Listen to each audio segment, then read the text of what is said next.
Namaste, my name is Sanat Kumar. Welcome back to the Manana Podcast. Manana is a Sanskrit word that means reflection or contemplation. In this podcast, I'll be sharing my deep, insightful reflections for you to contemplate and hence live a life of fulfillment.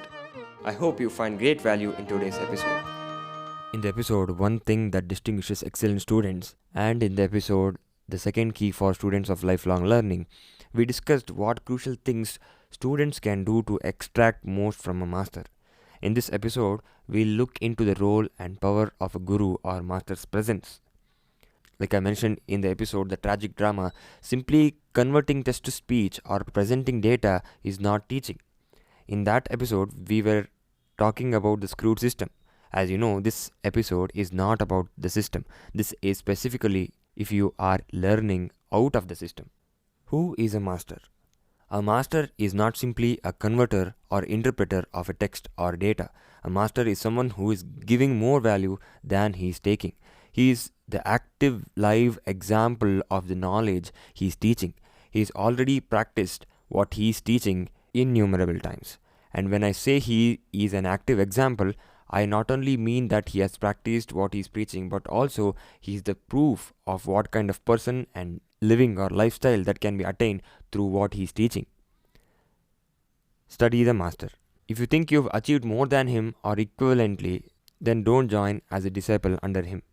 But if you think his achievements are way higher in terms of actual greatness, not fame or money, then humility and surrender are natural, isn't it? But for this, you need to study the master, right? Like I mentioned in the episode, one thing that distinguishes an excellent student, we can devote ourselves only to something that we understand is great. And through that understanding, we believe, we love, and then there is devotion. Simple question. Would you devote yourself to Rama if you did not know Ramayana? You can of course use the above insights before you have started learning to choose your master. But the focus of this episode is to remember those insights even after you've joined under such a master. What you get from each visit to your master. When you attend a class, it's not just the next lesson you are learning. In fact, due to the sheer intensity of the master, your thoughts, emotions, and energy can change. Blessings or grace, etc., are also crucial benefits that impact a student's life, but I choose to keep spiritual aspects out of this episode. One might have noticed this. You might have tried to learn a particular concept or technique in the absence of your master and failed, but when you try the same in his or her presence, all of a sudden you'll understand it. And if you had already understood, the clarity increases with his presence. And sometimes the opposite also happens. When you think you've mastered something while you're practicing at your home, but then you try to show it to your master, you won't be able to play. Why? Because that's the power of the presence of a master.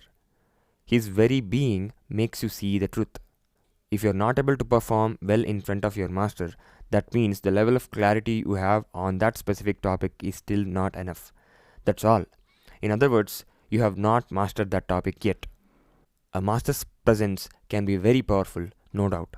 Hence, it is suggested by all wise people to visit one's master regularly. Students aware of the power of master's presence choose to attend class even though they haven't mastered their previous lesson. Why?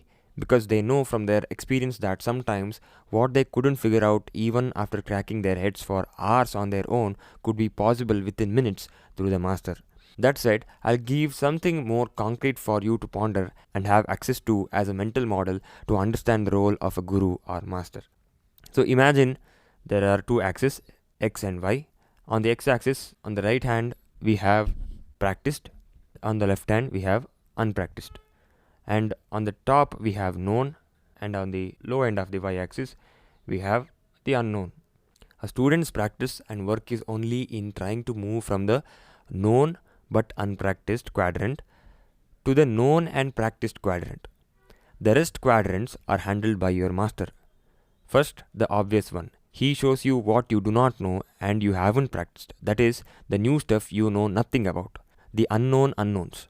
And then he guides you on how to go about practicing what he just taught. But also, he shows what you've practiced that is unknown to you.